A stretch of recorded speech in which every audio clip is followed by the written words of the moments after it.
My name is Chip Martin. I work in the carpenter shop. Well, who's that?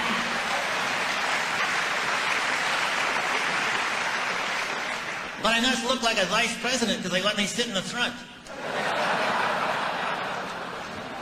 Well, who's that with you, Chip? Oh, this is my supervisor. You could say he sort of has a hand in everything I do. Say, is it true that all these guys and ladies in the first couple of rows are vice presidents? That's right, they are. Shows you all the clowns are not in a circus, doesn't it?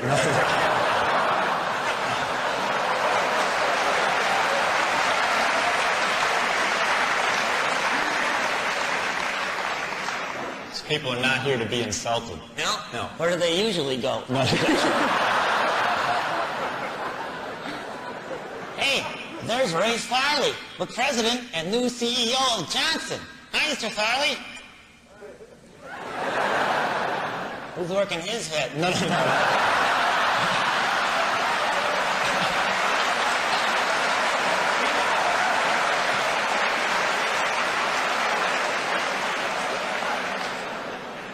Say, Mr. Farley, I heard that your new job was never posted out at Waxdale, otherwise I never applied. And there's Mr. Johnson, chairman. You know, Mr. Johnson has a unique way of ending all his meetings. Ending all of his meetings? Yeah, he says, all those in favor of my idea, say aye. All those opposed to my idea, say aye, resign. No.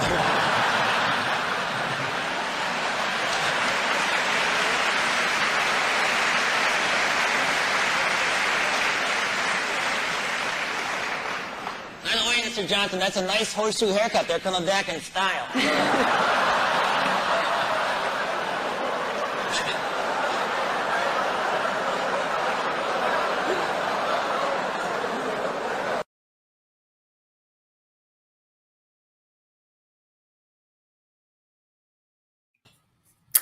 Hello, welcome to Landon Live. My name is Landon Harvey, and today we have the Dale Brown. Dale, how are you doing tonight? I'm doing great. Doing great. Happy to have you on the show. Oop. Thank you. So let's get right into it. Did you start your business first, or did you become a ventriloquist first? A ventriloquism was sort of a hobby that got out of hand. Okay. I did a lot of banquets and corporate events first, and I got some good media publicity, and that sort of catapulted me into bigger shows for corporations and such. So actually, when Bill Bowley gave me the best advice, I was all set. I was working for a public relations firm and doing ventriloquism on the side, and I was all set to quit the ad agency. And Bill Bowley and I corresponded quite a bit. We actually wrote letters. That's how old this is. And and he gave me the best advice I ever got. He was the one who suggested that I combine my two careers, marketing and puppets. And I took that to heart. So I didn't quit my job, and I started implementing puppets as serious corporate communication tools. Wow, how did you find that transition when you implemented them? What was that like in your experience? It was, I got a lucky break and got a really big job with JIK's company, where we flew all over the country doing different corporate events for JIK's, a different one every day.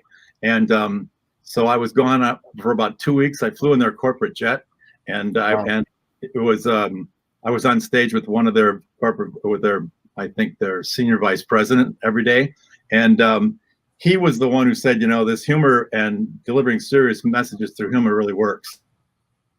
Wow. We did that for a while, and then I worked for JIK's for a couple of years doing events. Wow, that's phenomenal. How did you figure out you could tie both businesses together, corporate and ventriloquism? You talked to Bill Boley, and then did it kind of, I mean, did you have to do research after that? Was it immediate where it kind of just clicked with you, or? No, we did a lot of research. It was a lot of trial and error. I did a lot of trade show work. And even I think I wrote a book for Mayor at one point on trade show ventriloquism, but trade show work got me a lot of contacts with a lot of other companies because we were usually a traffic builder. Trade shows it's very hard work, long days, and but you get to meet a lot of people, corporate people. And so I seldom walked out of a trade show without having more trade show work from other companies. So, oh, wow. Yeah, and that helped me meet more people that could use humor in their corporate communications. So Sure. it really For our audience that might not be as familiar with it, what's it like going into trade shows as a ventriloquist? It's hard. There's two ways that it's done. Sometimes you'd have a prepared script and you go on once or twice an hour, and there's usually other people involved in that script, and you give and take with the company spokespeople and such. Sometimes if it's in Vegas, there were showgirls involved and such, but that's the easiest because there's usually a built-in audience already. And when you come out, they're there and you know what you're doing and you know when you're doing it. But the other way, and it's the most common way, is that you're the traffic builder. There's nobody, you stand out in the exhibit, there's nobody in front of you. And you have to talk to the people as they go by, try to draw them in and have to qualify them for the salespeople. And so your ad lib skills have to develop rapidly. It's very long days, but wow. Well, you see things out there of like trade show magicians where they can just, do a trick and, it draws crowds. Is it that easy as a ventriloquist? Is it harder? I mean, it's much harder. I had a lot of friends in Chicago that were magicians, and we would work the same shows. And it's easier for them because, for some reason they do get the drop. For me to get a crowd, I often suggested to companies that they have something else in the exhibit, like a pop-a shot or a putting, some kind of contest.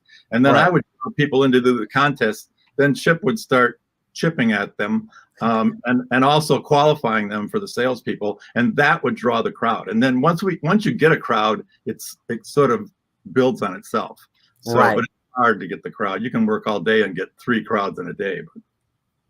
Wow, that's truly neat. So, how long did it take for someone who hires you to find out that you're a ventriloquist and you can do their company party? What was that like? Right, I didn't bring it up for a long time because it's I found it hurts your credibility when you say you're a puppet. Look at Gettler. I mean, exactly. Yeah, look, it hurts your credibility. So I didn't bring it up till you see a proper opening. And I was fortunate early in my career. I got a lot of great publicity in national publications. The first one was I was doing the Milwaukee Press Club banquet, annual banquet, and they had big. ABC or NBC, the nightly news person was their keynote speaker and such, and I was the opening act. And before I did that show, I got a column written in the Milwaukee Sentinel, and it was a great columnist. I think he was a Pulitzer Prize winner, and he called Chip a hammer with a voice looking for someone to pound on. Oh, wow. And matter of fact, do I have? Yeah, I got 2 sentences from him. He said, Chip's work is similar to that of an axe murderer, but he does it on a stage in a spotlight. Given his choice of weapons, he'll use a train. He missed his calling. He should have specialized in building gallows or plugging in electric chairs. His mother's Don Rickles. And then he goes on to talk about all the people that we're going to roast. So that catapulted me immediately in Wisconsin and got me lots of work. So, and also credibility. Yeah.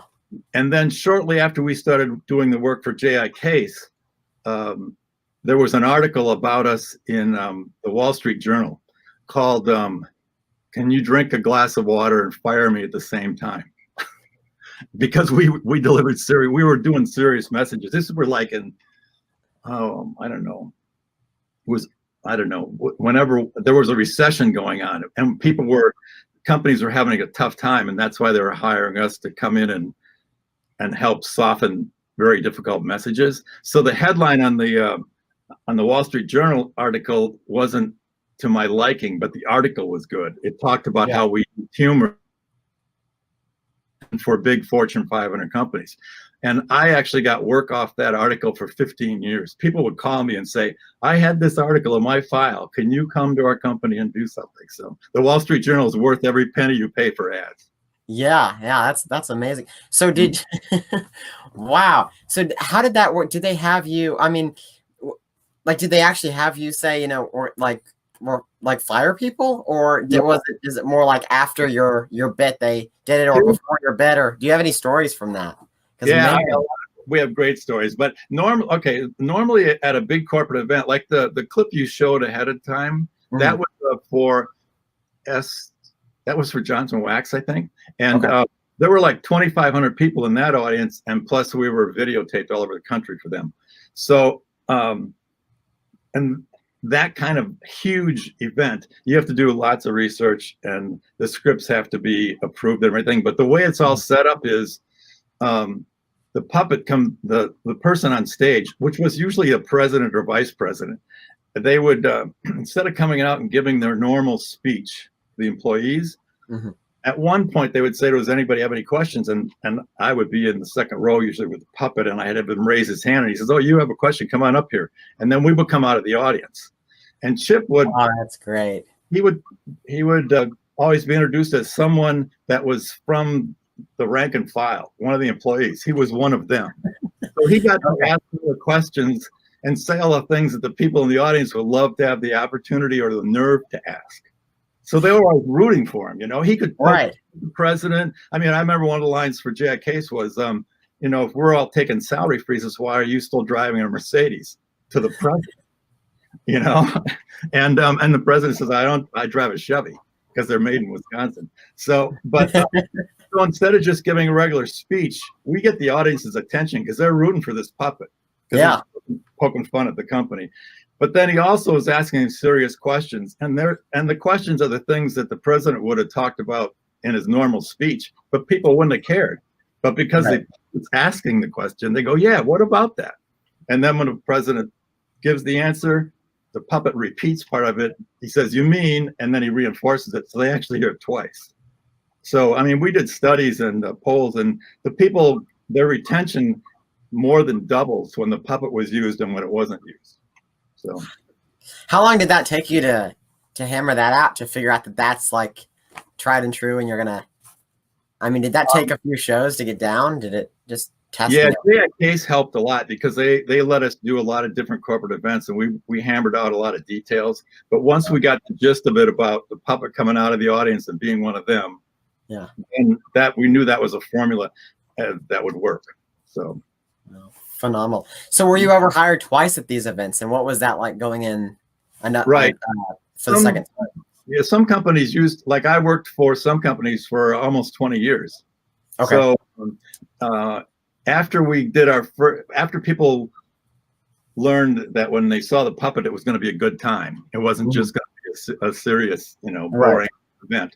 Then companies had us create mascot puppets for them, and those mascot puppets would show up at all kinds of events, and you know, we had at one company, we introduced a mascot puppet, and under everybody's chair, and there were probably about 600 distributors, there was a little decoder pen. It was a superhero character. And he said he had put a decoder pen under their chairs, and they had it, and with a message that they had to decode with these little pens that they had to rotate. And so he got all these guys are very successful businessmen in the audience, and they're all playing around. It was a riot. So once we would do whatever the puppet said, that was gold. Yeah. So mascot puppets, that's a neat term. How did that come to be? Well, you know, Verna Finley developed all of my puppets. Okay. So we had this idea for a superhero. I think the first one was for Kohler Engines, and his name was Captain Magnum, and she came up with he's a matter of fact, he's in the Benthaven Museum now. He looks a little bit like the Budman, only we had him first. Because he was a superhero, he was just comical in the first place. So what we learned, the clients didn't know this, because at one point we were operating, I think, 12 mascots for 12 companies. And they didn't know this, but most of them were superheroes, not all, but most. And we would just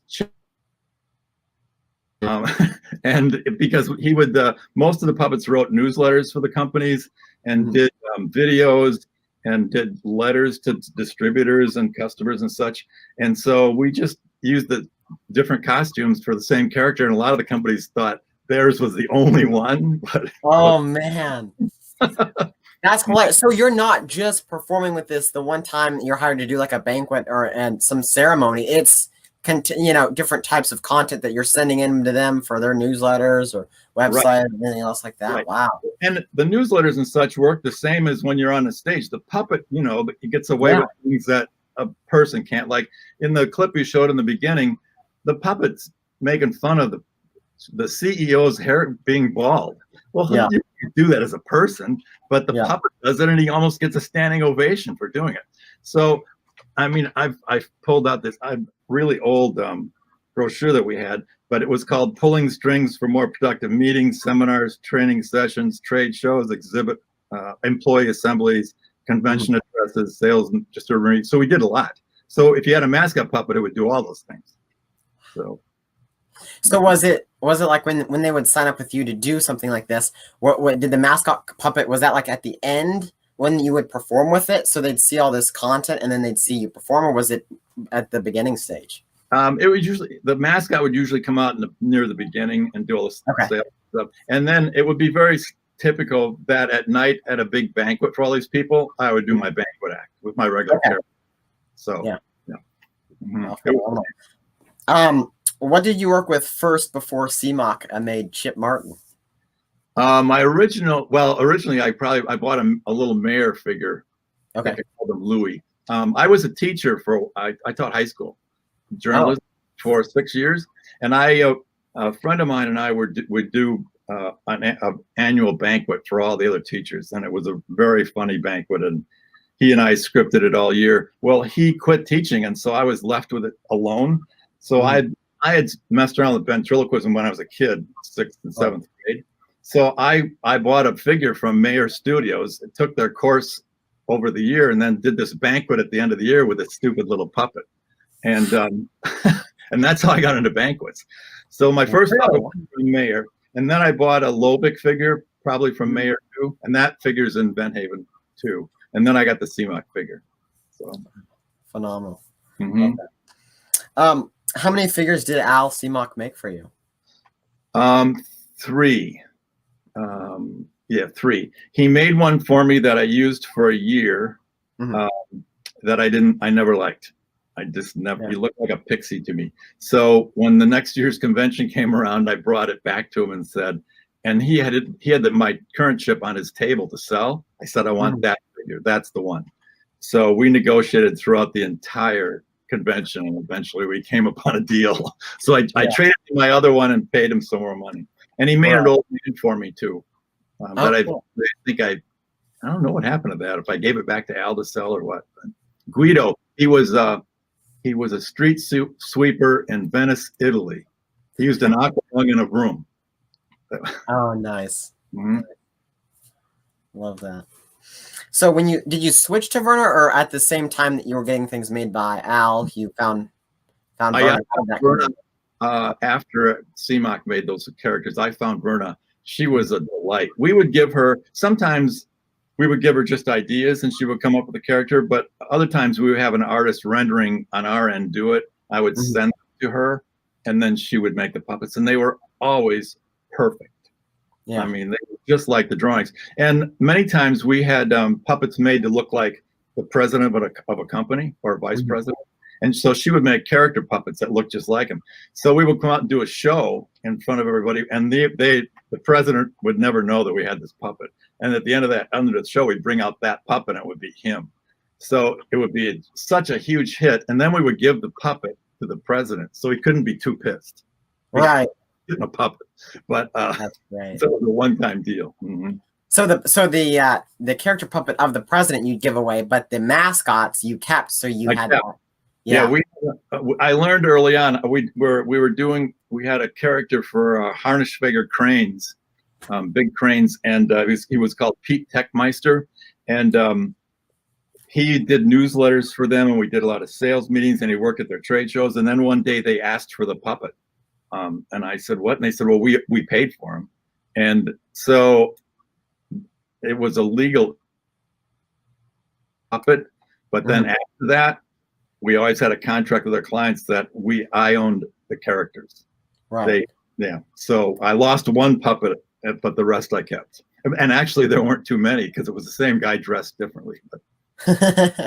Well, how did you meet Verna? That's a good question.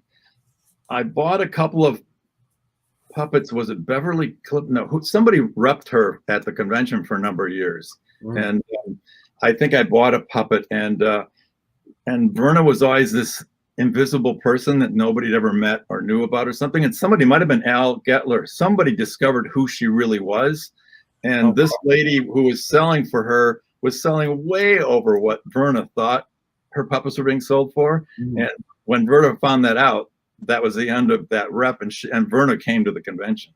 So then he made almost all. She never displayed puppets; she made custom puppets.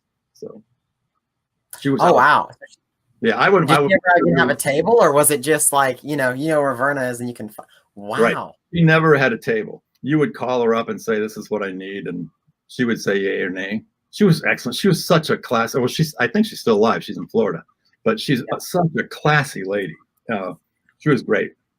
I love. She's been a big inspiration in my building, and so it's always neat to hear the stories of how people met her and the things she's built for them. So yeah, and I would go to visit her in her house when she was building puppets for us, and to say yay or nay on some things. And she was just so much fun. Just a great lady. Her before we all owe a debt of gratitude to Jim Henson, because before Henson, Ventriloquist didn't use soft puppets because they were kids' puppets. Yeah. But he made soft puppets. He legitimized them. And after he had like the Muppet Show on TV and stuff, some vents started using soft puppets. Before that, I can't think of anybody who used one. There might have been a few, but he's the guy who legitimized them. And then we all started, they're easier to travel with. They're easier to operate. It's better. You can get them made faster. Yeah, very true. Yeah. When did you decide to buy a Selberg? Well, probably about 4 years before I got it. Let's see. When did I decide? Oh, I know when I decided. We had decided to do a DVD, and so a year before the DVD production, I contacted Selberg, said, I had a jockey figure that Verna made for me. I said, I want to make that jockey. I want a hard figure for that. And I said, but I have to have it for this taping of this show. It was more than a year in advance. So anyway, so he did make the figure. And by the way, it's a marvelous figure. It's outstanding. But he didn't get it done for the DVD has the old Verna soft puppet in it. Oh man. Yeah. So anyway, that's that story. But I love the jockey that Selberg made for me. I love it. But it was a long wait. The jockey, how did that come to be? That's an interesting character there. Yeah, I don't even remember. You have to come up with the character before you have the puppet. I always think. Very seldom could you spot something at the convention and go, I can make that work, and then you bring it home and you go, what am I going to do with this? I think everybody's experienced that, unless you have an instant thing and it rings true. Right. But most of the time, you have to have something in your head ahead of time. So I don't really know how, but I wrote the script. I had the character all done and everything, and then I called Verna. And it's funny because my jockey's name is Louis, and I'm walking through the museum one day, and in the first building, there's a jockey sitting there on a saddle, by the way, and his name is Louis. And Tom Ladshaw gave me the whole background of this guy. They don't have any tapes of him. They don't have any scripts from him, but he came out, rolled him. He was even on, I think he was on Ed Sullivan. He rolled him out on a saddle and did this jockey bit, and his name's Louis. So wow. yeah, Was it made by Verna or was it like a figure? it's a figure. Okay, yeah. You have to ask Ladshaw who made it. I don't remember. Wow, that's so crazy. If Verna made a company logo puppet for you, how did you make sure that the company? We already kind of talked about that, but you would kind of talk to them, and it would be like a thing in the contract. You said, right? How you'd make sure that the puppet stays yours, but that you have it you use it for the purposes of the company and for their news to others. Yeah, that's phenomenal. We have a comment here from Dan Satchoff. He said, the Dale Brown, so glad you're talking with Dale. One of the greats and a huge inspiration. Wow. Thank you very much. Dale, could you share one of your favorite stories from a show and one of your maybe not worst, but hectic or something where something went wrong, but for the better? Yeah, there have been a lot of those. Well, one of my favorite is because everybody asked me where the Dale Brown came from. It was I was doing a big corporate show, and I put it at maybe the American Club, which is a 5-star resort in Wisconsin. So I pulled into the hotel just to check in, and then was going to run back to my car and go to the resort. So I go to the hotel, I check in, and I turn to walk away, and the lady at the counter says, "By the way, are you the Dale Brown?" And I said, and at that time, Dale Brown was the coach of the LSU basketball team and also the famous author, Dale Brown. So I turned around, it depends, who's the Dale Brown? And she said, the guy with the puppets. And I went, I'm the Dale Brown. So that's great. And I told my wife that story, and she goes, oh my God. And just a few weeks after that, we were at a convention, and she told the story at the convention. And since then, I've been known as the Dale Brown. So I love that. It doesn't work as well though for the Al Getler. I think he tried it once and it just didn't stick. Yeah, I don't think it's worked. No, not at all. How much does playing golf help with getting work? How did that work for you? Well, in the corporate world, in the marketing world, because a lot of people don't understand that I owned a public relations marketing firm, and that's because they asked me, how do you get into the corporate world?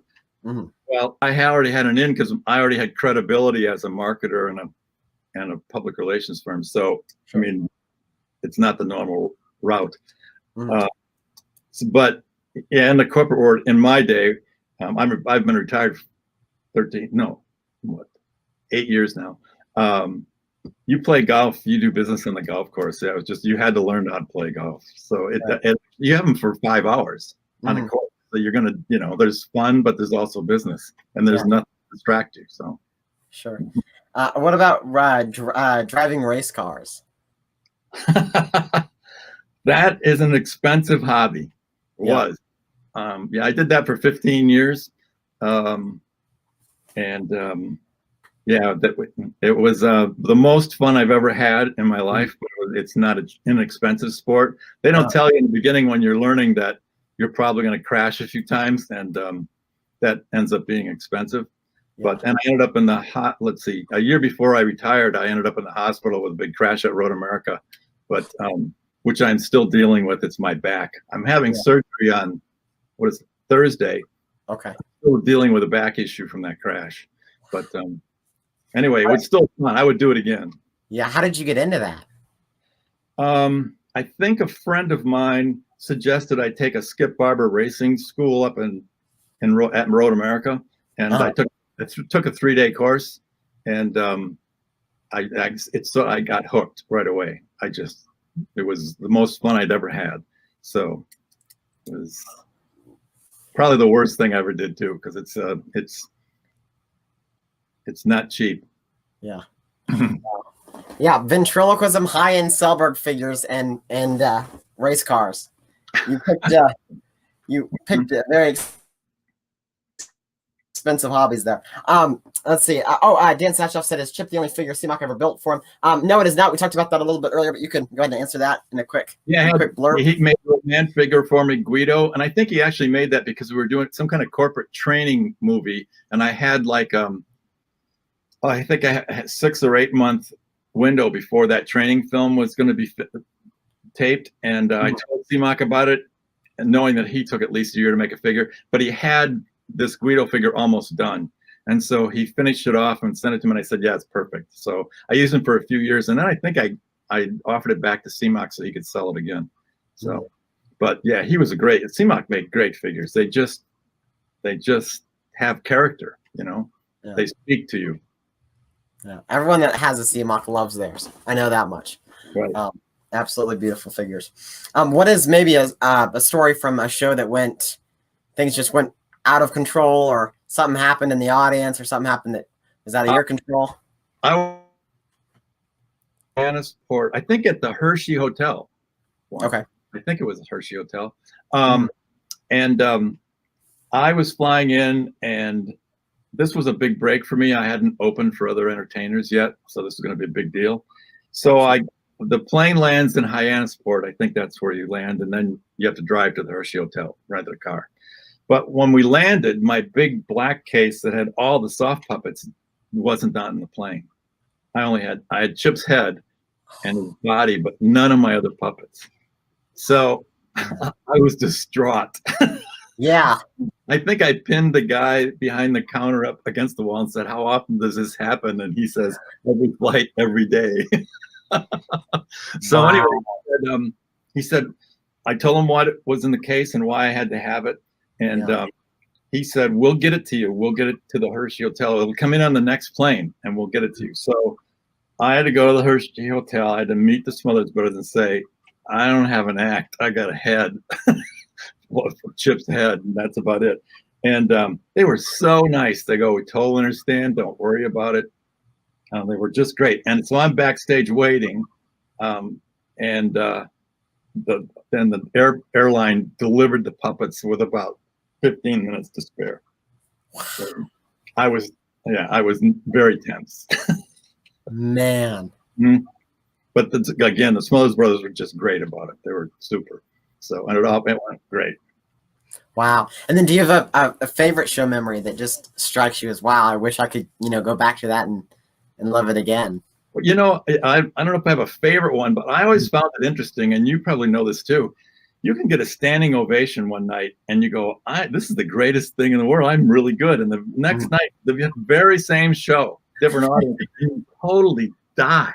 You not get through the show fast enough. And it's the same stuff.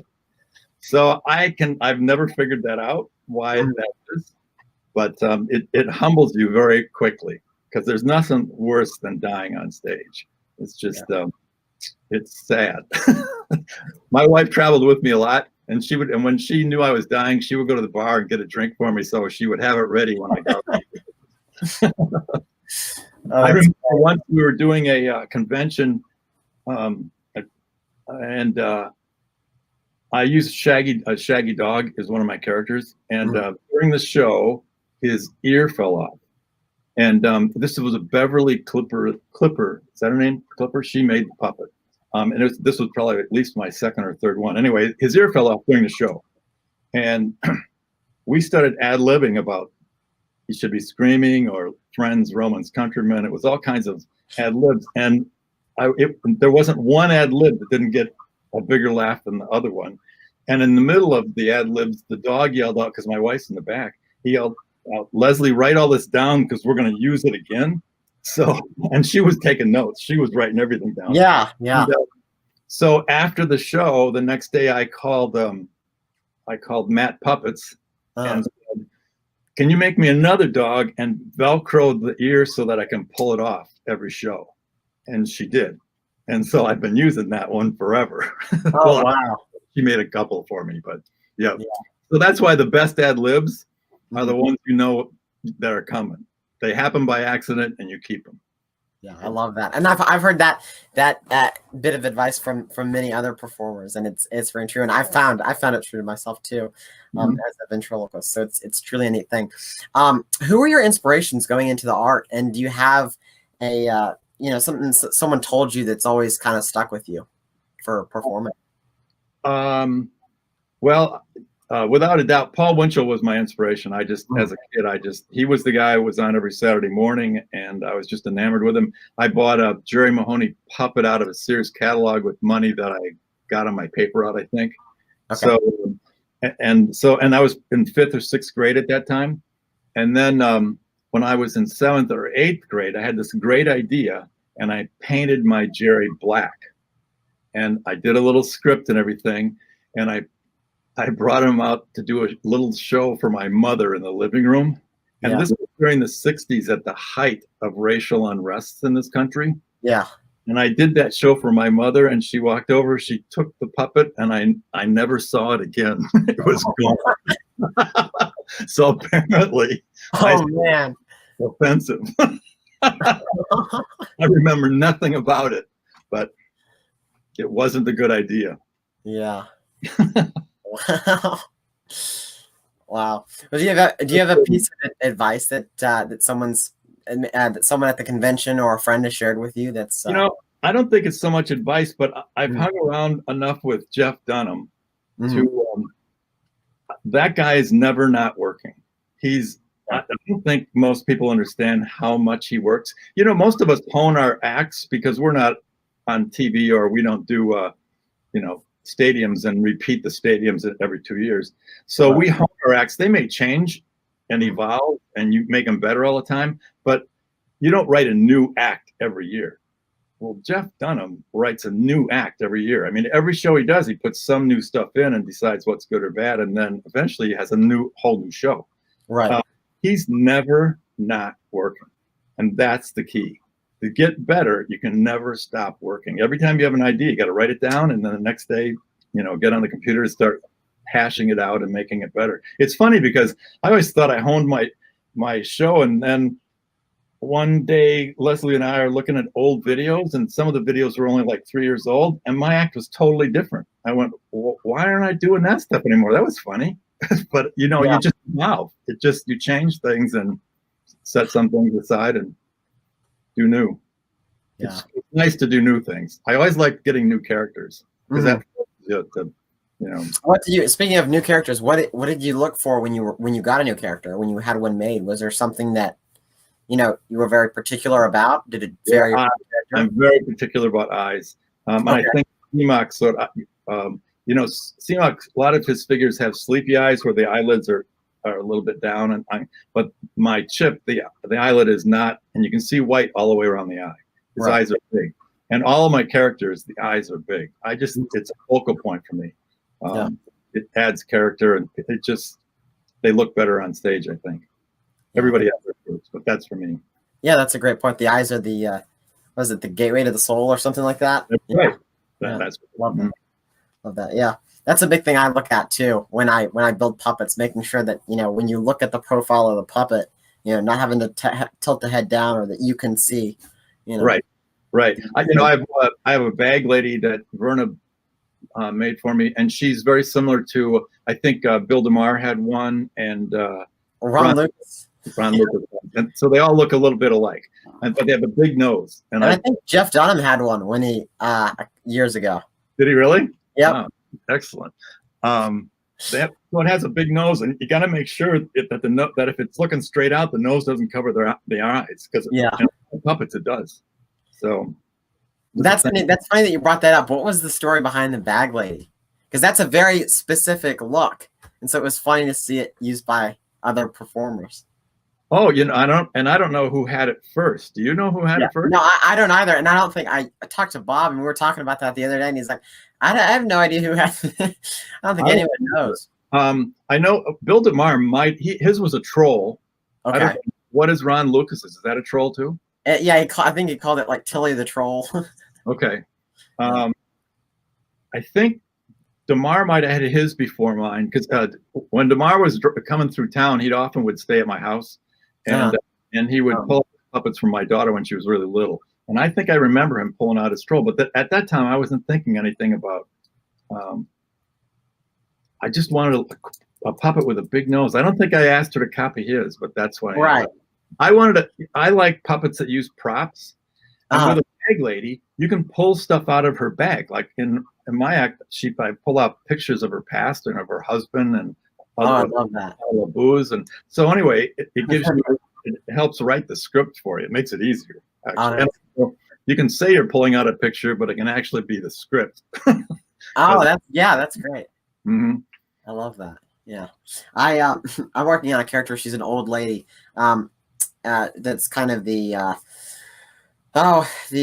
she's with the old man character that I have in my show. So her name's Patty, and she's much older. But I'm working on this prop where it's her purse, but it's got a false bottom that sits on a stand, so you can reach your entire arm in there and then just pull out.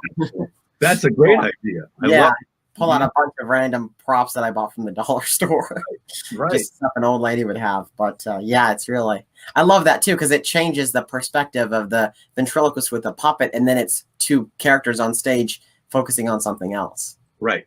Absolutely correct. I used to do a lot of magic in my act with a puppet, never alone, but with a, so I would have to find magic that you could do one-handed, and it's not easy to do that. Yeah.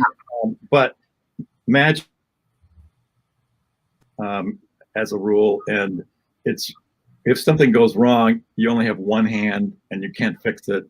So I did it a few times at the convention and it went over really well, but eventually I went, I'm just going to stick to ventriloquism. Mm-hmm. I even did the vanishing bottles trick, which one it is, where the bottle and the glass switch sides. I found a way to do it one-handed, and the puppet would always, as an aside, he would tell me which one to put it in, and the volunteer would be guessing, and the volunteer would always guess correct, and the puppet thought I was always screwing up. But the trick works itself, so it doesn't take any skill. But that's crazy. That was fun. I remember because I did it at the convention, and the volunteer was a guy named, I think it was Pastor Paul. He was from the state of Washington. Pastor Paul. And he was up there, and he was always getting it right. And Chip leaned over once and said, "It's no fair praying," because he was always getting it right. So, at that time, half of the convention were gospel events. So really, yeah, in the beginning, early conventions, yep. Wow. So let's talk about convention, because that's an interesting thing. So, were you there for the first convention, or has it? No, I started going in the early '80s at some point, I guess. Okay. So I wasn't there for the beginning, but I did chair a convention, so I know how much work that poor Mark has to go through. But it's come a long way. It runs. How has it evolved since the first convention you've attended? It's much more organized, and this is all attributable to Mark Wade. It's more organized. It's more diverse. He has something for everybody. It used to be, I don't know, it was very, I don't want to say it was cliquey, but it was just, there would be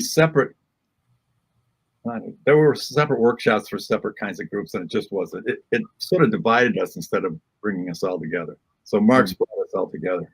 My worst experience was when I was chairman. You've heard of Cecil Carpenter, right? Yes. Yes. Okay. I was his biggest fan. I would cry every time I saw his act. I couldn't, you can't catch your breath. I would laugh so hard. Yeah. So he came late to the convention the year I was chairman. He wasn't performing. He just got out of the hospital with a heart condition. He checked himself out of the hospital. All right.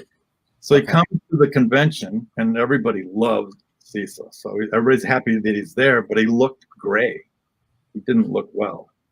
He died at the convention. He died on Saturday night or Friday night, I guess, maybe. He passed away. So, and it was late at night. So most people didn't know anything about it. So I was the person who had to tell everybody the next morning. We used to have an awards breakfast every year where we'd pass out all the awards for best manipulation, best junior event, all this stuff. And it was a breakfast, and there was a big dais and stuff, and the event of the year award would be given out then and everything. So, and it was a great time. But that was the morning. The first thing I had to tell people was that Cecil Carpenter died. So I called that night before. I called Clinton Detweiler to my room. I was throwing up because I was going, the whole convention is going to go down the tubes here because this poor guy died. So Clinton Dollarwell came in my room, and we had a minister come and somebody else. So we were all saying, okay, what are we going to do? And we decided, I would mention it. We'd have the minister come up. He would do a prayer. And we would, and Cecil didn't have much money. So we had also had a collection bucket right in front of the dais that people could, we got a substantial amount of money to give to his family. So anyway, that was a horrible moment and a horrible part of the convention, but it happened. Wow. So you talked a little bit earlier about the awards banquet and how it's kind of changed. Do they still do a Ventriloquist of the Year award? No. Or things that kind of were dated and have changed since then? Yeah, it's pretty much. I think I'm not exactly sure. You'd have to talk to Mark about this. When I got it, it was voted on by the entire convention. Everybody had a vote. They would just throw their votes in a box during the convention. And I have two great photos of myself and Jeff Dunham. And one is when Jeff Dunham, he read that I won the award, and we're up on the podium together, and he read that I wasn't even thinking about it. I was running the convention. I wasn't thinking about it. So anyway, that's one of my favorite photos of him being there. But I think after that, I got so busy at work that I think people started running campaigns to get to win that, and that sort of turned people off. And I think that's when Mark said he pulled the plug on it, which was probably a good idea because they're running campaigns. Pardon? They were running campaigns. I think people were. Yeah, they would they'd say, "Vote for me, vote for me." Right. But initially, nobody did that. It was just it was whoever everybody thought should get it. It was. Well, I was reading somewhere. I think it was in Jeff Dunham's book that back then at the convention, there was a most deserving vent award or something where it was a junior mic competition, and the winner would get a figure. Yeah, they got a CMOC figure. Dunham got a CMOC figure. Yeah, Archie. Yeah. Yeah. Mm-hmm. So it was worth winning. Uh-huh. Now what do you get? A little piece of paper, right? I got a piece of paper a couple of years ago saying that I participated. Right. But everyone got that beforehand, and so we're all winners. Even though you can only have one winner. So I asked her, I said, "Does this mean I won twice if I win this year?" You know what it is though. Mark doesn't want to hurt feelings because of course, and parents don't like their kids to lose. Parents are worse than the kids. Do you know? I do the IMC the kids, the junior event every year. It's my favorite part of the convention, always has been, and I will tell you why. And I think you might have been part of this one. There was a kid whose act went 2 minutes too long, and Mark's that was me. You? Was it you? It was me. Yeah. That's excellent because that's why I love that. Every kid said they gave part of their time to you. They said mine doesn't run as long as it should. Every kid said you could have their time. Isn't that right? Yeah, I remember that. 2 minutes long. Yeah. I thought the kids are great because the adults would never do that. They would go, no, throw them out. Yeah, it was hilarious. I think mine was I think the limit was 6 and mine was 8 or something. Yep. And and it was, everyone was like, well, I've got a few minutes I'm not using. And it was everyone was pitching it. I'm no, they just all volunteered it. Yeah. Yep. But it's well, I don't think they would have done that if there was a CMOC figure involved. Yeah, probably not. Probably. So I guess there's that balance there. Right. I'm curious. We talk about the junior mic competition. How did you start emceeing that, and what? I mean, that must be really neat. I remember the last time I performed, almost every kid had an old man puppet. Is that right? Yeah. Mm-hmm. But how did you get to be part of that? I'm not sure how I got. Who did it for years and years from Chicago? Not Bob, is it? Bob Isaacson. Oh, Bob Isaacson. Yeah. He did it forever. And I think that Al Gettler might have done it once or something. But after Bob Isaacson passed away, I think Mark was looking for somebody to step in and he would just handle this. You just do it all the time. Right. Which Yeah. So I think that's how it happened. He just said, he knew I liked it and said, would you just do it every year? And yeah. So that's just my spot. It's great. And the kids are they're the most talented. I mean, they come up with the most unique things. They don't copy. They don't copy, which is the great thing. They're all original. They don't stand up there and read out of an old joke book or something. It's all original. It's great stuff. Yeah.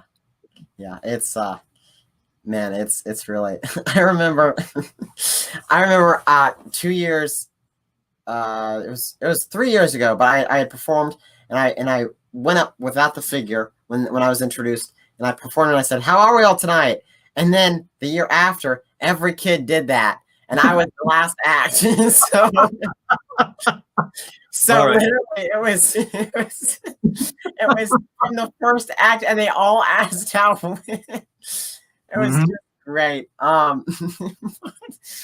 But yeah, I love, and I'm growing up with these kids too that are in this junior mic that were in the junior mic competitions and seeing new talent, of course, as well. And I've been fortunate enough to build some puppets for them, and so it's really neat seeing that the future of ventriloquism is in safe and creative hands. So you guys become close, right? Every year you see each other. Yeah. Every year we see each other, and I'm good friends with Jeff Goltz and Meredith Myers, and oh my gosh, Peter Michaels Jr., but then I'm also the younger Vince, like Jesse Smith and Rain Jennings and all of them. So it's truly great. David Allen Turner said, ask Dale, does he eat before shows? And then he said, Beef Farmers Cooperative. Oh, that's funny. How does he know about that? So I had to do a show for the Illinois beef producers. Okay. And by the way, which is the best banquet bar none in the country because it's their beef and they cook it themselves. Everybody gets a prime rib. Oh, wow. It's a lot of people, and it's the best prime rib you could ever have. I think this is what he's talking about. So, I normally don't eat much before, but that night I ate them. It was outstanding. Anyway, so in my contract, there's a deal. They have to use my introduction. The introduction gives you credibility if it says you did all this stuff and whatever. So the way they introduced me that night, the banquet was just north of Chicago, and I'm from Wisconsin. So they introduced me as the only Packer fan in the room, and they booed me on stage. Oh man. They booed me on stage. So I started in an 8-foot hole. I had to dig my way out. Yeah, that was excellent. What was the other part of his question? I think it was just he was just alluding to that. That's that show. Wow, that's that's why you have in your contract you have to use my introduction. And they use it. Yeah. Wow. I got introduced once. This is when I was just starting out. I was only doing banquets, and I was still working. And I did a class reunion, and before I went on, they lit a candle for every person who had died. And there were people in the audience crying. And while they're still crying, they said, and now here's our entertainment. That was my introduction. Yeah. Yeah, it's so funny because you hear these stories and you're like, okay, well, that's crazy. That's never gonna happen to me. And then you do a show, and you're like, oh, well, I did a church show a couple months ago, and I'm like, oh, well, they know what they're doing. The lady hired me. It's gonna be fine. The guy goes up. He does about 10 minutes of stock online church jokes that warms up the crowd. I'm like, this is gonna be great. Then some lady gets up there with her husband who has the guitar. They've got 2 music stands. She puts her Bible on my puppet stand, and they decide that they're going to share verses and talk about all the people that they've lost over the past year, and then sing 3 of their favorite hymns. And then they don't even say anything. They just finish the songs and then walk off. And then the lady's like, yeah, I think they're almost done. They've only got one more song. And I'm like, this is their 3rd song. It's crazy. Oh my gosh. It's really, you become the the event manager almost, or the entertainment manager when you deal with these things. And the best, I mean, the best stories I've heard, you know, I would do magic conventions and such. So you're backstage with all these big entertainers and everybody has their stories. And by the time you go on stage, you've been laughing so hard at all these stories. It's the best backstage before that. It's Oh, wow. so much fun. Yep. Love that. Well, Del Brown, what do you hope to see from the future of ventriloquism and from future events? Well, I think it's great that we have Terry Fader, Darcy, and Jeff and Jay. Those four, because it's interesting. I took friends of mine in Vegas. I took them to see Terry Fader, and then later that year I took them to see Jeff Dunham. Some of my friends really like Terry Fader. They think he's the best thing, and other people think Jeff Dunham's the greatest. And that's what's great about having those four people. They're all different, and they all appeal to a different crowd. They're not really competitors. No. So that's outstanding. It's good for our art. And Darcy is outstanding for our art because she's. If you look at her audience, all these kids have her puppets. They're all. It's great. It's really great. So, and she's such a sweetheart. Her and her parents are just so nice. It's very refreshing. Yeah. So you hope to see just creativity and more people be inspired by the current staples of ventriloquism today? Right. I think it's really great that especially, I mean, Jeff is I admire Jeff so much because he's so original. I mean, his stuff is all new. He makes his own puppet. No, who makes their own puppets and performs? I mean, not a lot of people. And he's so confident in his builds, by the way. He seals the heads. Did you know you can't get into it? I heard that. The level, it's outstanding. I mean, who has that nerve? But it just his creativity and work ethic, I'm just in awe of. It's outstanding. It's a pleasure to call him a friend. I'll tell you that. Yeah, it's really nice. I heard that too on I think one of his live streams that he was talking about he was building his new character during quarantine. He was talking about how he seals off everything. He does. I was like, that really took me by surprise. I think is it in his book about his helicopter crash? Is that in there? Because he told me the story, but I think it's in his book too, right? I don't know. I can't remember. Well, he built his helicopter. Then he's out practicing, and he's going to practice auto rotation. That's where you turn the engine off, and your copter's facing into the wind, so it'll spin the prop, and you get it restarted before you hit the ground. Well, when he turned the engine off, apparently it wasn't pointed into the wind, and he crashed into a cornfield, I think. And so he called his friend, and his friend brought a truck out, a flatbed, and they put the copter on the back of the flatbed and took it back to the airport. And eventually, Jeff rebuilt that helicopter. So his friend said, you know what? You got to go over that same cornfield and do that same thing and practice the auto rotation. He said, because I've never heard of anybody crashing a helicopter in the same place twice. So Jeff, I think, went out and did it. But yeah. That's phenomenal. That's great. Terry Hay commented, the kids are one of my favorite part of convention as well. Oh yes, yeah, they're great. Absolutely phenomenal. It's truly neat to see what they come up with. Yeah, that's great. Well, Del Brown, thank you so much for being part of Landon Live and for sharing your story. It's my pleasure, Landon. I really appreciate you doing all these interviews. It's great to see all these events. Really is. Definitely. And thanks to all of you guys who are here tonight and have tuned in with us. And we'll upload this on YouTube too, so it'll always be here on the archives. Excellent. Thanks, Landon. Thanks, Dale. You guys take care. Bye-bye.